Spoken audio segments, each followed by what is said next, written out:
Well, AstraZeneca now asking the FDA for emergency authorization for its COVID-19 antibody treatment. If approved, it would be the first long-acting drug for people with compromised immune systems who don't get enough protection from vaccination. Steve Osunsami has the latest for us. There's some hope this morning in the new forecast from the CDC. The scientists in Atlanta are sharing that the number of COVID cases, hospitalizations, and fatalities are expected to fall over the next 2 weeks. But the numbers will still be painful, with 22,000 Americans expected to die from COVID these next 2 weeks, down from 26,000 people over the 2 weeks prior. In order to avoid any subsequent resurges, it would be very important to get a lot more people vaccinated. The White House is trying to celebrate the positive, announcing on Tuesday that 76% of Americans 12 and older have gotten at least one shot. And the Department of Health and Human Services is out with a new report saying that COVID vaccines kept more than 250,000 seniors from getting sick. Also, the drug companies are making new tools. Drug maker AstraZeneca is asking for emergency FDA authorization of its antibody treatment to help prevent COVID-19. Antibodies have often been used to treat people who've already gotten sick, but this would help prevent disease for high-risk Americans with compromised immune systems. This is not in place of the vaccines.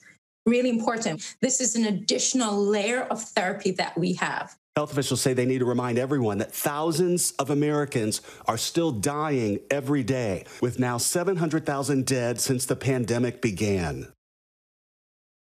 We're seeing more proof every day about more and more companies that are requiring their employees to get vaccinated and aren't kidding.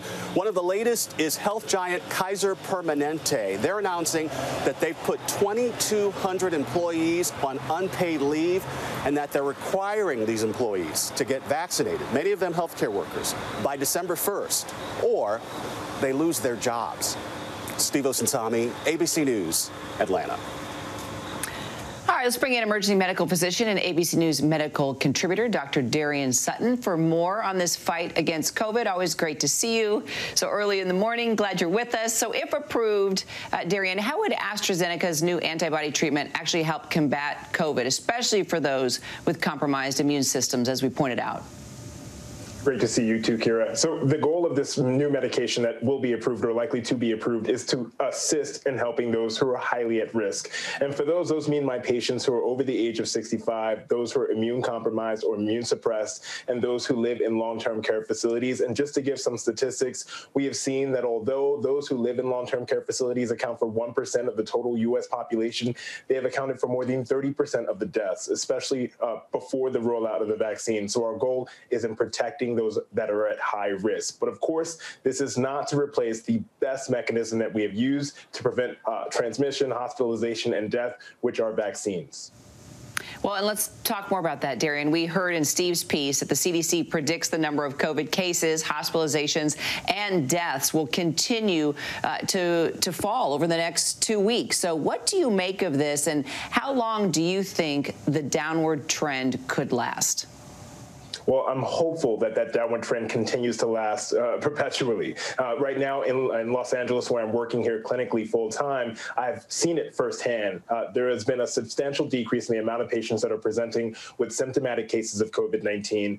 And I agree with a lot of the statisticians and scientists that are trying to predict the outcome of this, which is that we'll likely see a true nadir this spring. But we have to take that with a healthy sense of caution, and we can't give COVID-19 the opportunity to spread. And we do know the one thing that prevents a case from becoming an outbreak, which are vaccines. So I'm hopeful that we'll continue to see this downtrending slope, but I also know that we need to keep certain mitigation efforts up while we have a healthy level of caution, and that includes vaccinating and surveillance testing as much as we possibly can.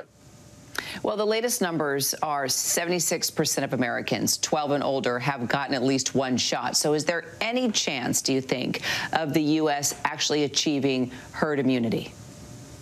That's a great question. I actually will say that herd immunity is becoming more and more difficult to calculate because it depends on a couple of different variables. Number one, those who are naturally infected, we know that there is some level of protection at preventing reinfection for those who naturally get infected. But of course, everyone is variable. And that by that, I mean, in the studies that we have seen, those who have been naturally infected, some retain a high level of immunity and some do not. And we do not yet have a test to define who is immune and who isn't.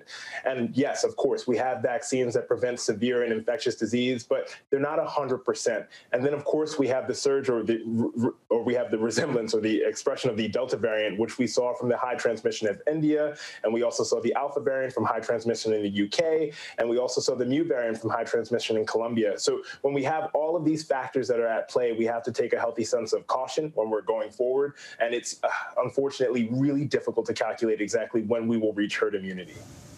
Finally, I want to ask you about booster shots. Still a lot of confusion. And even over in the California Bay Area, not too far from you, several residents have had their booster shots canceled due to apparent supply shortages. So where do things stand with boosters right now? And what do you expect the timeline will be for those who are not yet eligible? I expect that we'll probably see data on more booster shot information in about a week or two, specifically regarding those who have received the Moderna vaccine and those who have received Johnson & Johnson vaccine. I expect that when the FDA reviews that data and possibly approves it, then we'll have a more availability of booster shots for those who are in need. But again, I want to advise everyone who is out there searching for a booster shot that you still have a significant level of protection and reduction in risk if you are fully vaccinated. And we can't distract from the main goal, which is mainly to vaccinate those who are unvaccinated. Dr. Darien Sutton, thanks so much. Thank you. Hi, everyone. George Stephanopoulos here. Thanks for checking out the ABC News YouTube channel. If you'd like to get more videos, show highlights, and watch live event coverage, click on the right over here to subscribe to our channel. And don't forget to download the ABC News app for breaking news alerts. Thanks for watching.